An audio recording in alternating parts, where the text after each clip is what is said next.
Hi guys, this is me lucky. কেমন আছো তোমরা সবাই? আশা করি সবাই খুব ভালো আছো। আমি আল্লাহর রহমতে খুব ভালো আছি। সকালে উঠে চিন্তা করতেছি কী রান্না করা যায়, তাই ভাবলাম গরমের দিন যেহেতু সবারই উচিত পাতলা ধরনের খাবার খাওয়া। পাতলা ধরনের খাবার খাওয়া স্বাস্থ্যের জন্য খুবই ভালো। তাই আজকে ইলিশ মাছ দিয়ে লাউ রান্না করব, সাথে মূলা শাকের ভাজি আর পাতলা ডাল। এখন আমি ডালটা চুলাতে বসিয়ে দিয়েছি। ডাল বসানোর আগে একটু কাজের ফাঁকে নাস্তাটাও সেরে ফেললাম। ডালটা এখন ধনেপাতা দিয়ে শুধু নামানোর পালা। এদিকে আমার ছেলের জন্য শিং মাছের ঝোল দিব, তাই শিং মাছটা ভালো করে ধুয়ে নিলাম।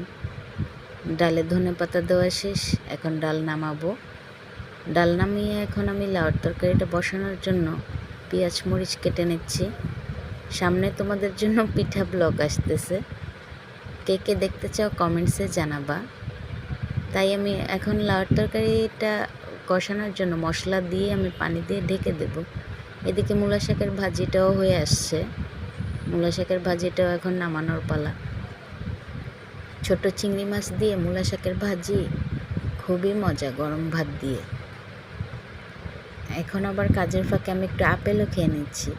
এদিকে আমার ছেলের জন্য যে শিং মাছের ঝোলটা দেবো, সেটা পেঁয়াজটা একটু বেরেস্তা করে নিচ্ছি। এখন হলুদ মরিচ দিয়ে পানি দিলাম, কষিয়ে নেব।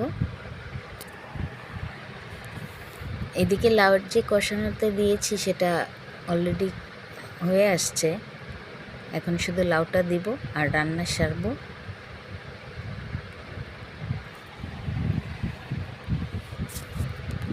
লাউটা এত ভালো ছিল,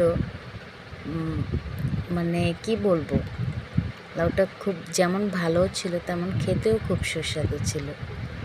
ঘরের সবাই অনেক পছন্দ করেছে লাউটা। এদিকে আমার ছেলের মাছের ঝোল যেটা সেটা কষে আসছে। এখন মাছ দিয়ে দেবো আর একটু কষলে।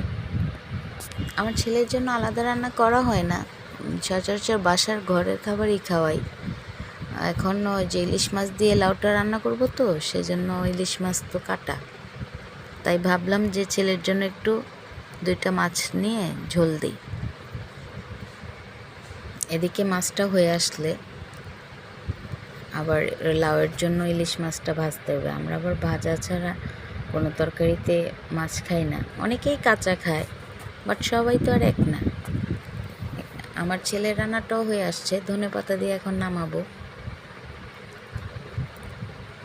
সবাই কোথা থেকে ভিডিওগুলো দেখছো সবাই একটু জানাবা, আর বেশি বেশি করে লাইক কমেন্ট শেয়ার করবা। আমার ভিডিও যদি আরও ভালো ভালো ভিডিও পেতে চাও, আমি যেহেতু নতুন, যদি ভালো ভিডিও পেতে চাও তাহলে আমাকে সাবস্ক্রাইব করবা, ফলো দিয়ে পাশে থাকবা।